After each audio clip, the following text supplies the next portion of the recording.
Dear learner, आज मैं आप लोगों को शिक्षा में समानता के अवसर के बारे में बताने जा रहा हूँ। आप मेरे चैनल को सब्सक्राइब कर लीजिएगा, लाइक कर दीजिए, शेयर कीजिए और कमेंट्स कीजिए। यह वीडियो उन लोगों के लिए लाभदायक है जो टीचर ट्रेनिंग इंस्टीट्यूशन में पढ़ रहे हैं, चाहे वो डिप्लोमा इन एलिमेंट्री एजुकेशन जिसे डीएलएड कहते हैं या बैचलर ऑफ एजुकेशन, उसके लिए यह वीडियो बहुत फ़ायदे होंगे। इसीलिए आप हमारे चैनल को सब्सक्राइब कर लीजिएगा।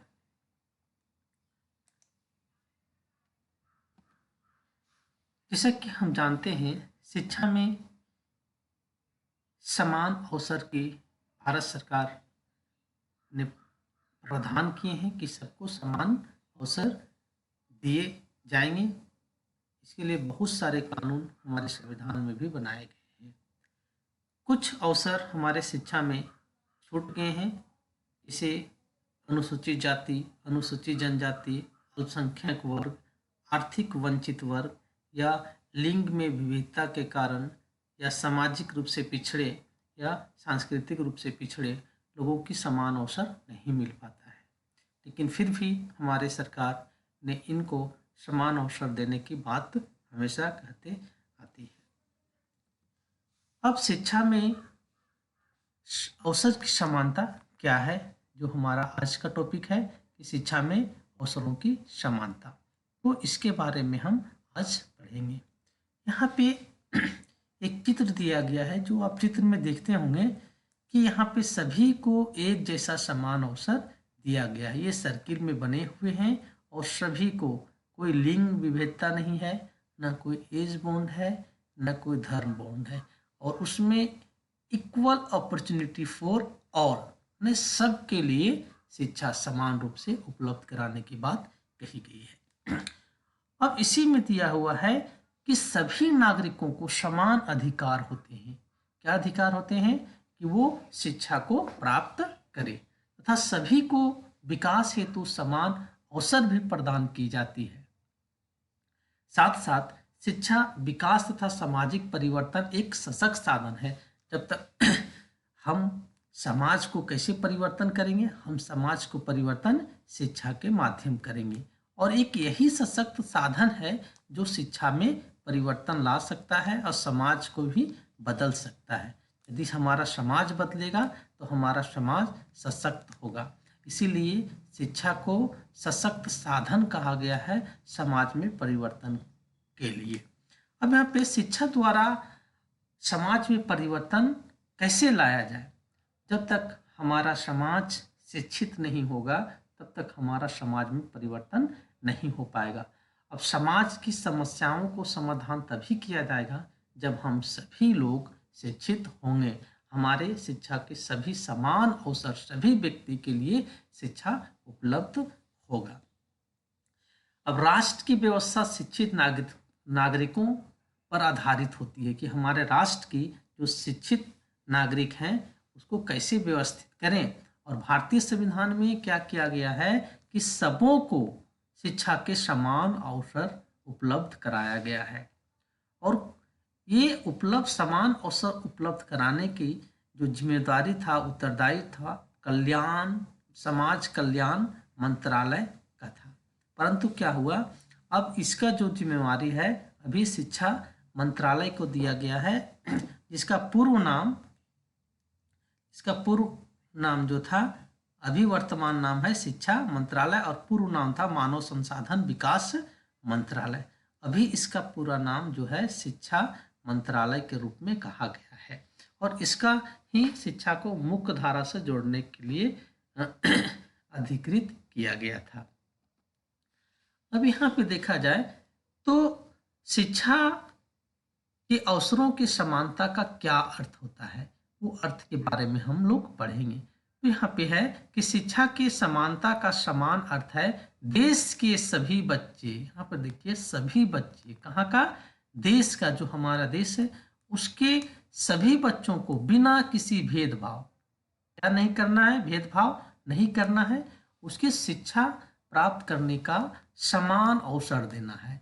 क्या देना है? समान अवसर और समान सुविधाएं, सबको एक जैसा सुविधाएं भी देना है, चाहे वो किताब हो, मिड डे मील हो, एवं अन्य जो भी है सरकार द्वारा दिया जाता है वो सबको एक जैसा प्राप्त हो और बिना किसी भेदभाव का उस सबको प्रोवाइड करवाना है सरकार को। परंतु समान अवसर और समान सुविधा के संबंध में विभिन्न सारे विद्वानों का अलग अलग मत है। कुछ विद्वान कहते हैं कि समान अवसर और समान सुविधाएं से अर्थ देश के सभी बच्चों के लिए शिक्षा अर्थात समान पाठ्यक्रम से लेते हैं। सभी बच्चों को समान पाठ्यक्रम होना चाहिए, चाहे वो किसी तरह का बच्चा भी हो, चाहे वह लिंग विभेद हो, चाहे वह सामाजिक दृष्टि से पिछड़ा हो, चाहे वह आर्थिक दृष्टि से पिछड़ा हो, सबको समान अवसर देने के बाद कही गई है और समान अवसर समान पाठ्यक्रम भी लागू करने की बात इसमें कही गई है। वास्तविक रूप से देखा जाए तो समानता का अर्थ राज्य द्वारा देश के सभी बच्चों, चाहे वह किसी भी स्थान से बिलोंग कर रहा है, किसी जाति से है, किसी धर्म से है, अथवा किसी भी लिंग, चाहे वह पुरुष हो महिला हो, ये किसी भी लिंग का हो, सबको एक ही आधार मानते हुए उनको एक निश्चित शिक्षा देना है और इस प्रकार का अनिवार्य शिक्षा देना है और निःशुल्क शिक्षा देना है। उसमें किसी तरह का लागत नहीं लिया जाएगा बच्चों से और उसको सुलभ कराना है, उसे उपलब्ध कराना है ताकि उनकी शिक्षा में किसी भी प्रकार की कठिनाई ना आवे और यदि कठिनाई आता है तो राज्य सरकार उस कठिनाई को निवारण करेगा। साथ ही सभी बच्चों और युवाओं को इसमें आगे आने के लिए उनके रुझान, योग्यता, क्षमता के अनुसार उनको शिक्षा उपलब्ध कराना है। यहाँ पे चित्र में देखा जाए, चित्र में दिखाया गया है, एक तरफ है इक्वालिटी, एक तरफ है इक्विटी, एक है इक्वालिटी, एक है इक्विटी। अब यहाँ पे देखिए एक छोटा बच्चा है, शॉर्ट हाइट का है, छोटा कद का है, उससे बड़ा ये है, उससे बड़ा ये है, ये तीनों मैच देखना चाहता है। तो जो बच्चा लंबा है उसको समान अवसर मिला, मतलब उसको जो स्टूल मिला है एक मिला है, इसको भी एक मिला है, इसको भी एक मिला है। तो जो बच्चा लंबा है वो तो और ऊंचाई तक देखेगा, जो उससे छोटा है वो थोड़ा कम, और जो सबसे छोटा है वो नहीं देख पाता है। तो ये समानता हो गया। अब यहाँ पे इक्विटी हुआ कि जिसको जिस प्रकार की आवश्यकता है उसे उस प्रकार की सामग्री उपलब्ध किया जाए। ये छोटा बच्चा है तो उसके 2 स्टूल की आवश्यकता होती थी, तो यहाँ पर 2 स्टूल दिया गया है। उससे जो बड़ा था उसके 1 है, और जिससे सबसे लंबा जो था उसको किसी भी प्रकार की टूल की आवश्यकता नहीं थी और वो मैच देखा। तो ये हुआ इक्वालिटी और इक्विटी में अंतर। अब यहाँ पे देखा जाए कि शिक्षा के अवसरों की समानता की आवश्यकता क्यों, इसका नीड क्या हुआ, आवश्यकता क्यों पड़ी हमारे शिक्षा में समानता की अवसर लागू करने का। तो देखा जाए कि शिक्षा द्वारा ही व्यक्ति का स्तर क्या होता है, ऊपर उठता है और शिक्षा उच्च स्तर या उच्च स्थान तथा उच्च आय सामर्थ्य बना सकती है उस बालक को, क्योंकि शिक्षा प्राप्त करने के लिए उसे वही अवसर मिलनी चाहिए जो कि समाज के धनवान वर्ग को मिलता है। यहाँ पे समाज के धनवान वर्ग का तुलना समाज के वंचित वर्ग से किया गया है, तो वही अवसर मिलना चाहिए समाज में शिक्षा के अवसर जो धनवान व्यक्ति के बालकों को मिलता है। यदि ऐसा नहीं होता है, तो यहाँ पे कहा गया है यदि ऐसा नहीं होता है तो जिनको समान अवसर प्राप्त है उनका स्तर तो ऊपर उठ जाएगा, लेकिन जो बच्चा वंचित वर्ग है उसका स्तर क्या होगा, उसका स्तर धीरे धीरे नीचे गिरता चला जाएगा। और इस प्रकार क्या होगा कि हमारे असमानताएं बढ़ती जाएगी, किसमें, शिक्षा में असमानताएं हमें बढ़ती जाएगी। और हमारी शिक्षा का उद्देश्य यह होना चाहिए कि प्रत्येक व्यक्ति को शिक्षा ग्रहण करने का या प्राप्त करने का उसे समान अवसर प्राप्त हो। ये ध्यान है कि समान अवसर प्राप्त होना चाहिए ताकि उस सीमा तक लाभ उठा सके जिस सीमा तक उसका क्षमता हो। समान अवसर सभी को देना चाहिए ताकि जो बच्चा जितना उसका क्षमता है वो उस क्षमता के अनुरूप उसे लाभ उठा सकता है। अब यहाँ पे देखा जाए कि अवसरों की समानता का निम्नलिखित कारण है। पहला कारण है कि यह एक सम समाज स्थापित करने की, सम मीन्स क्या हो गया, एक जैसा, मतलब सम मीन्स एक जैसा माने बराबर को स्थापित करने की आवश्यकता होती है। इसीलिए अवसर की समानता की आवश्यकता है शिक्षा में, ताकि समाज को हम इक्वल कर सके शिक्षा के क्षेत्र में। और दूसरा जो इसका कारण है कि इसकी आवश्यकता इस कारण से है कि जनतंत्र में सब व्यक्तियों को शिक्षित होने पर जनतंत्रीय संस्थाओं की सफलता उसी पर निर्भर करता है। किस पे? शिक्षा पे निर्भर करता है। यदि समानता का अवसर होगा तभी वह क्या होगा, जनतंत्रीय संस्था की सफलता होगी। तीसरा है कि जब व्यक्ति को शिक्षण ग्रहण करने का अवसर प्राप्त होंगे तभी वह अपने गुणों, निहित क्षमताओं, मतलब उसके अंदर जो क्षमता है वो विकास हो पाएगा। जब उसके अंदर जो क्षमता विकास होगा तो हमारे देश का, हमारे समाज एक संपन्न समाज बन पाएगा शिक्षा के क्षेत्र में। चौथा है अधिक निकट सहसंबंध। विभिन्न व्यवसायों के लिए जितने कर्मचारी की आवश्यकता होती है उनकी संख्या में उन व्यवसाय के लिए विशिष्ट प्रशिक्षण प्राप्त व्यक्तियों की संख्या भी प्राप्त हो जाएगा।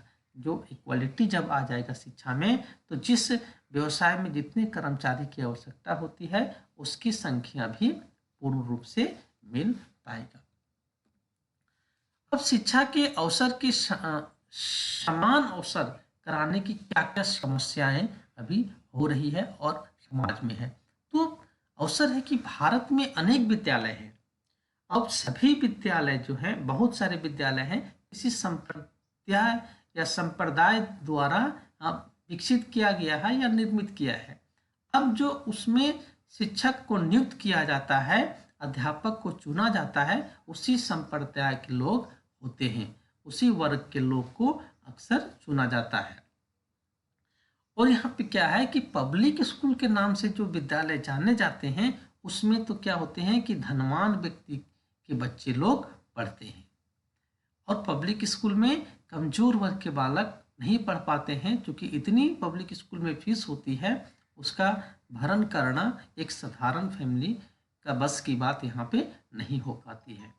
अब शैक्षिक अवसरों की समानता, जो अभी असमानता है वो जनता के एक बड़े भाग निर्धन वर्ग के कारण भी है कि जो बच्चे गरीब हैं वो क्या करते हैं कि अपने शिक्षा को पूर्ण रूप से प्राप्त नहीं कर पाते हैं और वो छोटे उम्र में ही पढ़ाई छोड़कर काम करने के लिए निकल पाते हैं। तो यहाँ पे देखा जाए कि असमानता निर्धनता के कारण भी होती है। हमारे देश में अल्पसंख्या तो धनी वर्ग की है, मतलब जिनकी बहुत संख्या भारत में जो है बहुत मात्रा में संख्या निर्धन वर्ग का है और कम संख्या अमीरों की है। तो इससे क्या होगा, अच्छे शिक्षा देने में बच्चों की जो अच्छी शिक्षा हमें देना है उसमें लागत बहुत ज़्यादा होती है और ऐसे लोग क्या करते हैं, निर्धन लोग विद्यालय भी नहीं जाते हैं और कम खर्चा अधिक खर्चा होने के कारण वो सही से शिक्षा का लाभ नहीं उठा पाते हैं। नेक्स्ट जो इसका कारण है कि जो बालक ग्रामीण विद्यालय में पढ़ते हैं जिनमें कोई साज सज्जा करने के मतलब एक अच्छा वेल ड्रेसेस में स्कूल जाना चाहिए, वो नहीं जा पाते क्योंकि वे निर्धन बालक के रूप में कहे जाते हैं या आर्थिक दृष्टि से वो पिछड़े हुए रहते हैं। अब उन बालकों का जो मुकाबला होता है, उन बालकों का मुकाबला करना पड़ता है जो विद्यालय पूर्ण रूप से साज सज्जा के साथ में आते हैं। तो यहाँ पर भी क्या होता है, ग्रामीण बालक और शहरी बालक के बीच में भी असमानताएं होती हैं। तो ये समस्या उत्पन्न होते जा रहे हैं। और ये भी देखा जाता है कि ग्रामीण जो बालक है उच्च शिक्षा संस्थाओं में प्रवेश पाने में बहुत बार असफल हो जाते हैं, जबकि शहर के जो शहरी बालक ऐसे होते हैं जो विद्यालय में सरलता से प्रवेश पा जाते हैं। ये बहुत बड़ी मात्रा में असमानताएं घर में भी देखने को मिलता है।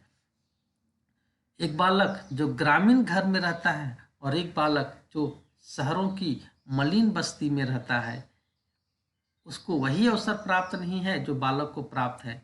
कुछ वर्ग के घरों में तो आते हैं जिनके माता पिता शिक्षित होते हैं। इस तरह देखा जाए तो समान अवसर उपलब्ध कराने की समस्या भी होती है।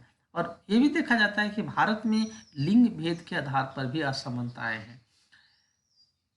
एक विशेष वर्ग की या अधिकतर जाति एवं वर्गों में लड़कियों की शिक्षा पर पाबंदी लगाई जाती है। नहीं, लड़की शिक्षा प्राप्त करके क्या करेंगी, लड़कों को हम जब शिक्षा देंगे तो आगे बढ़ेंगी, लेकिन ये सोचना गलत है। तो ये शिक्षा में अवसरों की एक असमानताएं की समस्या भी है।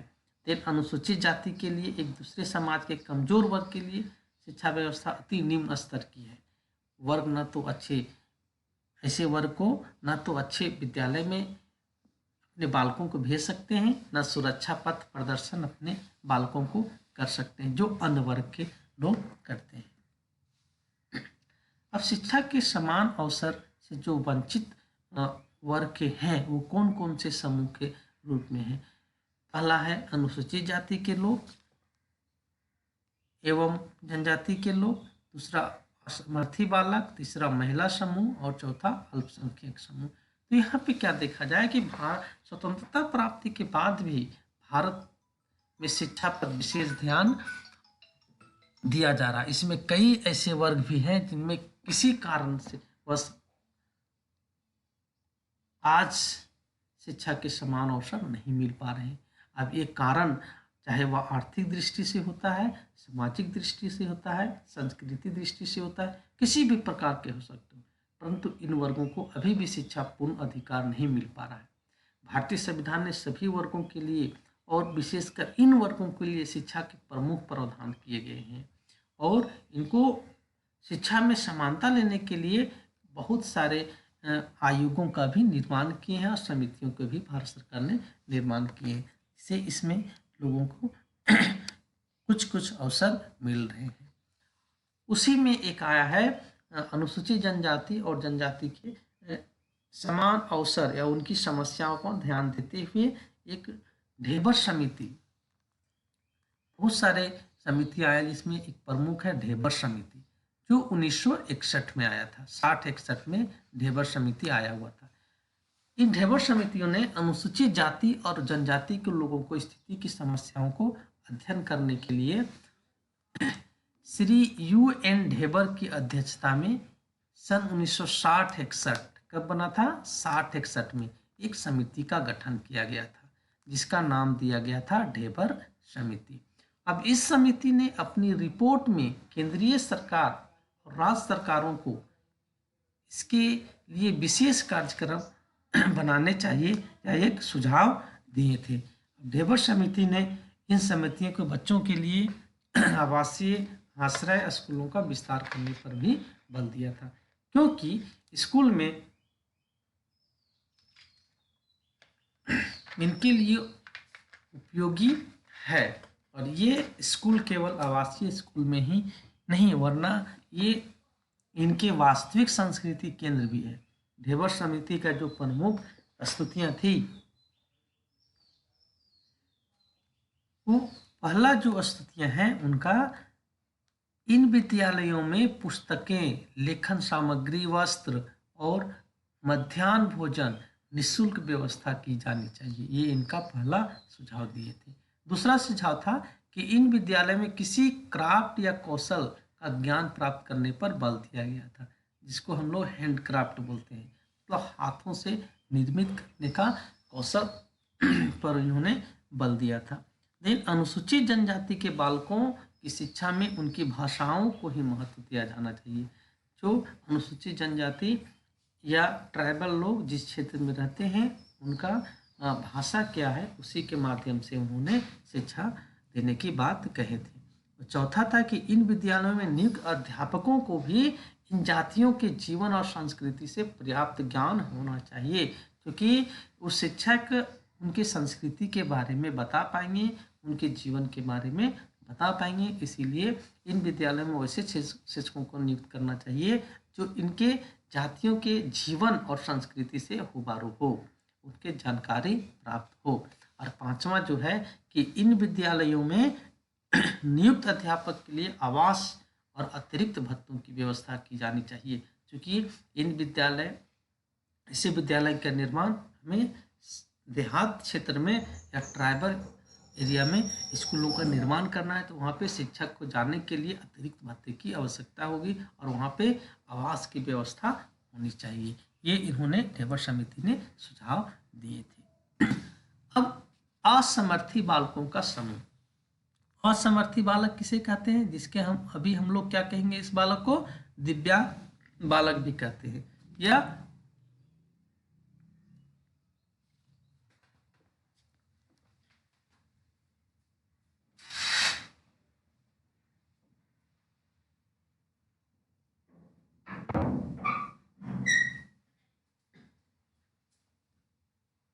ऐसे बालकों को हम लोग असमर्थी बालक या दिव्यांग बालक भी कहते हैं।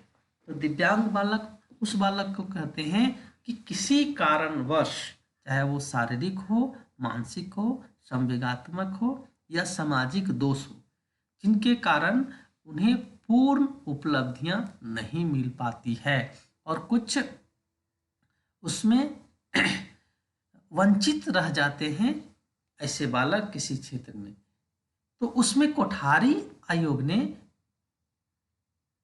ऐसे बालकों के लिए विकलांग दिव्यांग बालकों को 3 श्रेणी में विभक्त किए हैं। उनका पहला जो श्रेणी था कि शारीरिक दृष्टि से विकलांग बालक, दूसरा है बौद्धिक दृष्टि से विकलांग बालक, तीसरा सामाजिक कारणों से विकलांग बालक। हम शारीरिक दृष्टि से विकलांग बालक उस बालक को कहेंगे जो अंधे होते हैं, जो लंगड़े होते हैं, जो गूंगे होते हैं तथा बहरे होते हैं। इस प्रकार के बालक या बालिकाओं को हम लोग शारीरिक दृष्टि से विकलांग या दिव्यांग बालक हम लोग कहते हैं। और बौद्धिक दृष्टि से विकलांग बालक, बौद्धिक दृष्टि से विकलांग बालक उन बालकों को कहते हैं जो जन्मजात अल्प एवं मंदबुद्धि बालक होते हैं, जो जन्म के समय ही उनका अल्प बुद्धि होता है या वो मंद बुद्धि होता है। मंद बुद्धि क्या होता है? जिसका बुद्धि बहुत कम हो, उसे हम मंद बुद्धि कहते हैं। हम इसे साइकोलॉजी में पढ़ेंगे, मनोविज्ञान में पढ़ेंगे कि कितने आयु तक बालकों को मंद बुद्धि कहते हैं, तीव्र बुद्धि कहते हैं, वो आगे हम लोग पढ़ेंगे। सामाजिक कारणों से विकलांग बालक किसे कहेंगे? अब सामाजिक कारणों से विकलांग बालक उस बालक को कहते हैं जो समाज में जिसका समुचित रूप से प्रकृष्ट नहीं किया जाता है, उसे सही रूप से नहीं इनाम दिया जाता है या सही समाज से उसे बहिष्कृत किया जाता है, ऐसे बालकों को हम लोग कहेंगे सामाजिक कारणों से विकलांग बालक। अब इन बालकों को निर्देशन कार्यक्रम की रूपरेखा निर्माण करते समय क्या करना चाहिए?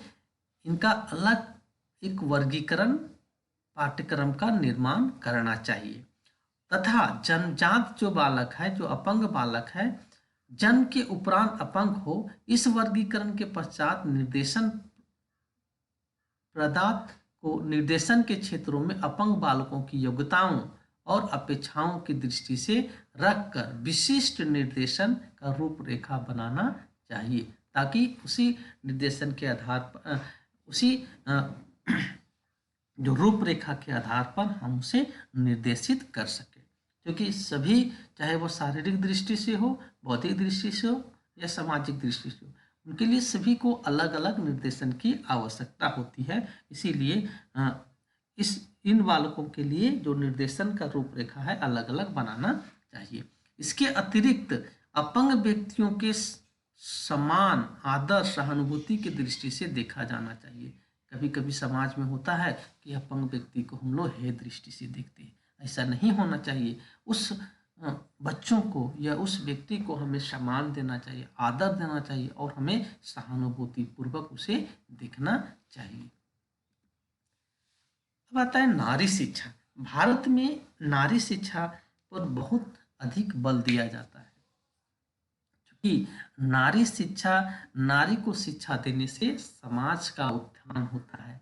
हमारा जो परिवार है वह शिक्षित होता है, बहुत सारे बंधनों से वह मुक्त होती है। तो स्वतंत्रता प्राप्ति के बाद से ही नारी की सामाजिक स्थिति में एक क्रांतिकारी परिवर्तन देखा गया है, और बहुत सारे बंधनों से नारी सने सने मतलब धीरे धीरे वो मुक्त होते जा रही है।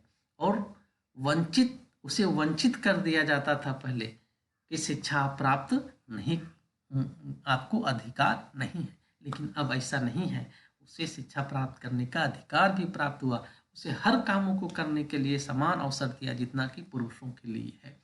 तो नारी शिक्षा के प्रति पुरुष का दृष्टिकोण तथा मान्यताएं भी धीरे धीरे बदलते चली गई। सरकार भी बहुत सारे आयोगों, समिति और कार्यक्रम भी चलाए। इसमें है विश्वविद्यालय शिक्षा आयोग, माध्यमिक शिक्षा आयोग, राष्ट्रीय नारी शिक्षा समिति, हंस मेहता समिति, भक्त वत्सलम कमेटी रिपोर्ट, राष्ट्रीय शिक्षा आयोग, राष्ट्रीय शिक्षा समिति, प्रौढ़ शिक्षा कार्यक्रम, इंदिरा गांधी राष्ट्रीय मुक्त विश्वविद्यालय, राष्ट्रीय शिक्षा नीति, महिला सामर्थ्य योजना, कस्तूरबा गांधी शिक्षा आयोग इत्यादि बहुत सारे आयोग ने गवर्नमेंट द्वारा चलाया गया है नारी शिक्षा के सुधार हेतु। अब नारी शिक्षा का इतना विकास होने के बावजूद भी आज हमारी सरकार को नारी सशक्तिकरण एवं नारी शिक्षा का विकास हेतु अधिक प्रयास करने होंगे, क्योंकि अभी भी ग्रामीण इलाकों में नारी शिक्षा का स्तर बहुत नीचे है और बालिकाओं को शिक्षा ग्रहण करने में समस्या अभी भी आ रही, चाहे वह समस्या आर्थिक हो तथा पारिवारिक हो, परंतु समस्या आ रही है। अब नारी सशक्तिकरण के लिए ग्रामीण क्षेत्र में नारी की शिक्षा विकास पर अधिक बल दिया जाना अति महत्वपूर्ण है, अन्यथा जितने भी अभी तक आयोग हैं वो एक सकारात्मक पहलू पर खरे नहीं उतर पाएगा और ये धीरे धीरे खत्म होते जाएगा। अब आता है अल्पसंख्यक वर्ग। अल्पसंख्यक वर्ग वह वर्ग होती है जिनकी संख्या हमारे देश में बहुत कम मात्रा में है। अल्पसंख्यक वर्ग की समस्या का हल शिक्षा द्वारा ही किया जा सकता है। आज के विद्यार्थी कल के नागरिक होते हैं जो अल्पसंख्यक एवं बहुसंख्यक के रूप में अपने कर्तव्यों का एवं अधिकारों का सदुपयोग करते हुए राष्ट्र के विकास में योगदान भी देते हैं। केंद्रीय सरकार द्वारा अल्पसंख्यक वर्ग हेतु बहुत सारी योजनाएं चलाई गई थी। सन 1992 में संशोधित प्रोग्राम ऑफ एक्शन लागू हुआ था और इसके अंतर्गत जो केंद्र सरकार ने 93-94 में निम्नलिखित 2 योजनाएं प्रारंभ किए थे। वो पहला जो योजनाएं थी अल्पसंख्यक वर्ग के लिए वो था अल्पसंख्यकों में शैक्षिक दृष्टि से पिछड़े लोगों को विकास के लिए क्षेत्रीय संघन कार्यक्रम, और दूसरा जो था मदरसा शिक्षा के आधुनिकीकरण हेतु वित्तीय सहायता प्रदान करना। तो पहला जो कार्यक्रम था उसमें क्या था, इसके अंतर्गत 3 प्रकार के कार्य 100% वित्तीय सहायता दी जाती थी। पहला जो था नए प्राथमिक विद्यालय और अनौपचारिक शिक्षा केंद्र खोलने के लिए, और देश में बहुत सारे नए प्राथमिक शिक्षा का केंद्र से विद्यालय खुला और अनौपचारिक शिक्षा का भी केंद्र बहुत सारे खुले। और दूसरे जो प्राथमिक विद्यालय में अतिरिक्त सुविधाएं प्रदान करने के लिए प्राथमिक स्कूलों में भी नए नवाचार शिक्षा को लागू करने के लिए बहुत सारे सामग्री गवर्नमेंट ने मुहैया करवाए, उपलब्ध करवाया। तीसरा, लड़कियों के लिए आवासीय उच्चतर माध्यमिक विद्यालय खोले। सरकार ने ये भी किए कि लड़कियों के लिए आवासीय विद्यालय, जिसे हम कस्तूरबा विद्यालय के रूप में कह सकते हैं, उन्होंने सरकार ने इन्हें खोले। और दूसरा जो है कि मदरसा शिक्षा के आधुनिकीकरण हेतु वित्तीय सहायता भी दिया गया। इसके अंतर्गत मदरसा और मकतब की शिक्षा को आधुनिकीकरण करने का प्रयास किया जाएगा अल्पसंख्यक वर्ग के लिए। इन्होंने उस प्रोग्राम ऑफ एक्शन में कहे हैं इस बात को, और इन प्रारंभिक मकतबों और मदरसों में विज्ञान, गणित, सामाजिक अध्ययन, हिंदी, अंग्रेजी को भी पढ़ाया जाए और इन विषयों को पाठ्यक्रम में भी शामिल किया जाए और इनको पढ़ने के लिए नए शिक्षक नियुक्त किए जाए। जो उसको उपलब्ध कराने हैं तो उनके लिए क्या किया जाए, नए शिक्षक की नियुक्ति होनी चाहिए। अब यहाँ पे शिक्षा के अवसरों की समानता उपलब्ध कराने हेतु सुझाव भी दिया गया है। तो शैक्षिक अवसरों की समानता के लिए शिक्षा का पुनः संगठन की आवश्यकता है। इस हेतु बहुत सारे सुझाव गवर्नमेंट के द्वारा, शिक्षाविदों के द्वारा और जो भी पॉलिसी मेकर है उनके द्वारा दिया गया था। तो पहला जो सुझाव दिया गया था, हमें चेष्टा करनी चाहिए कि निरक्षरता को शीघ्र से शीघ्र दूर करें ताकि प्रत्येक व्यक्ति को शिक्षा में लाभान्वित मिल सके और पूर्व धारणाएं एवं पक्षपातपूर्ण रवैया जो सामाजिक उत्थान के संबंध में है वह मिटाया जा सके। जो मन में हमारा द्वंद्व है शिक्षा के प्रति असमानताएं वो मिट सके। तो ये कैसे मिटेगा, जब तक हम निरक्षरता को नहीं दूर करेंगे। दूसरा है, हमें पूर्ण प्रयास कमजोर वर्गों को शिक्षा प्रदान करने के लिए करना चाहिए। जो बच्चा कमजोर वर्ग से आते हैं उनको शिक्षा कैसे प्रदान की जाए, इस पर हमें पूर्ण प्रयास करना चाहिए और उसे शिक्षा मिलनी भी चाहिए। तीसरा है, हमें अनिवार्य रूप से कम 14 वर्ष की प्राथमिक शिक्षा देनी चाहिए। कितने वर्ष की, यहाँ पे 14 वर्ष की शिक्षा निःशुल्क देनी चाहिए और कंपलसरी देनी चाहिए, जिसे हम लोग राइट टू एजुकेशन कहते हैं, शिक्षा के लिए अधिकार। तो इस पे उसे 14 वर्ष तक की हमें निःशुल्क शिक्षा देना चाहिए ताकि कोई भी बच्चा का हानि ना हो सके, शिक्षा में समान अवसर मिलने के लिए। चौथा है कि उच्च शिक्षा का संगठन उचित ढंग से करना चाहिए। यहाँ पे उचित ढंग मतलब करना तो चाहिए, लेकिन उसका जो व्यवस्था है वो हमें उचित ढंग से होना चाहिए ताकि जो प्रतिभाशाली बालक हो वो एक खुली रहे, उसका जो बालक है वो खुली विचार कर रहे, और चाहे वह किसी वर्ग का हो या किसी जाति का हो या किसी वर्ग अथवा किसी संप्रदाय का हो, तो उसे समान अवसर मिलना चाहिए, उनके लिए समान अवसर खुली हुई होनी चाहिए। अब यहाँ पे कोठारी आयोग ने, कोठारी आयोग जिनका निर्माण, कोठारी आयोग का निर्माण 1964-66 में हुआ था, उन्होंने शिक्षा के समान अवसर के कुछ सुझाव दिए हैं। जो सुझाव दिए हैं उनका पहला जो सुझाव है कि देश को ऐसी अवस्था के लिए चेष्टा करनी चाहिए कि कोई ट्यूशन फीस ना ली जाए। इस दृष्टि से उन्होंने पहला जो पॉइंट दिए हैं कि ट्यूशन फीस सब विद्यालयों में प्राथमिक स्तर पर समाप्त कर दी जाए। कहाँ तक की जाए, प्राथमिक स्तर तक जितने भी विद्यालय हैं उसमें ट्यूशन फीस समाप्त कर लीजिए। जो शीघ्र से शीघ्र हो, मतलब जितना जल्दी हो सके शिक्षा को सुधारने के लिए प्राथमिक स्तर तक ट्यूशन फीस को समाप्त कर देना चाहिए। अधिक यदि और अच्छा होगा यदि वह यह चौथी पंचवर्षीय योजना तक लागू हो जाए। तो ये बहुत अति, मतलब इनका कहने का मतलब था जितना जल्दी हो सके मुक्त शिक्षा प्राथमिक स्तर पर देनी चाहिए।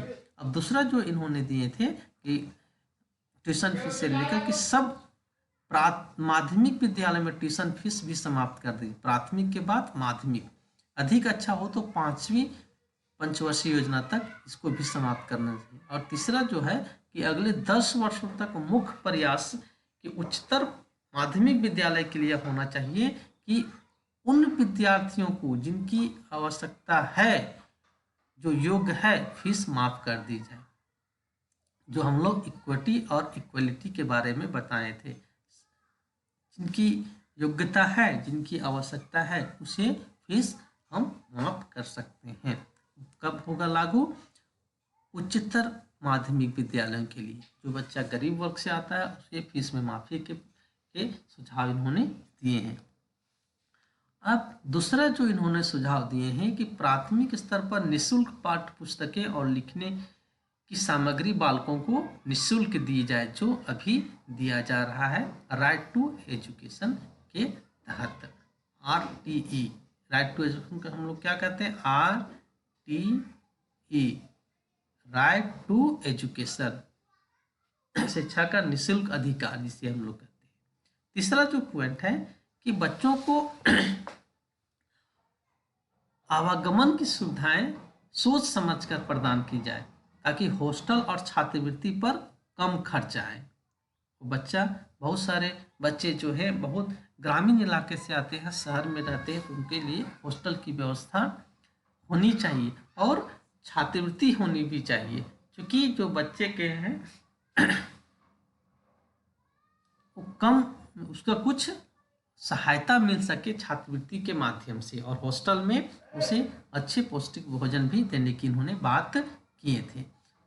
चौथा है विद्यार्थियों को ऐसी सुविधाएं प्रदान की जाए वह अपनी शिक्षा के खर्च कुछ भाग कमा सके, मतलब इनके लिए वहाँ पे कौशल विकास करने की बात कही है, मतलब वो पढ़ेगा भी और अपनी शिक्षा के खर्च का कुछ भाग वो कमा भी सकेगा, जो लगता है।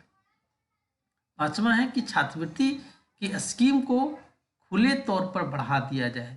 मान लीजिए 10 रुपये छात्रवृत्ति मिलता है तो उसको 15 से 20 रुपये तक किया जाए, मतलब ये एग्जाम्पल दिए, ऐसा नहीं है। अभी भी बहुत सारे कोर्सेस में जितना लागत है उससे कम मात्रा में छात्रवृत्ति मिलती है, तो ट्यूशन फीस जितना है उतना बच्चों को छात्रवृत्ति भी मिलना चाहिए। अब उस शिक्षा के लिए केंद्रीय सरकार को अधिकतम उत्तरदायित्व राज्य सरकार को देनी चाहिए।